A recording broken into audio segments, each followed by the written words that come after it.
ডুয়ার্সের মূর্তি এলাকায় একটি দলছুট বানর শাবককে উদ্ধার করে বন দপ্তরের হাতে তুলে দিলেন পরিবেশপ্রেমী শাবুল হক।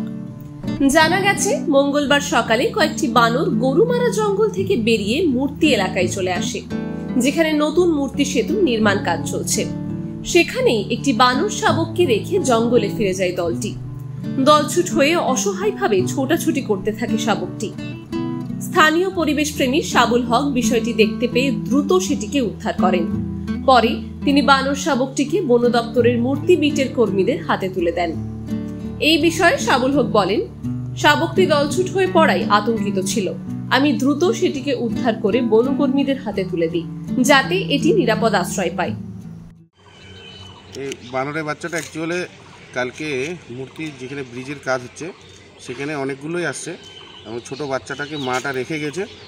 তো মাটা এই বাচ্চাটা দিশাহীন হয়ে গেছে, তো সেটাকে রেস্কিউ করে এখন একটু খাওয়ায় আমি বন দপ্তরের হাতে তুলে দেব। বন দপ্তর সূত্রে জানা গেছে, শাবকটির শারীরিক অবস্থা স্থিতিশীল রয়েছে।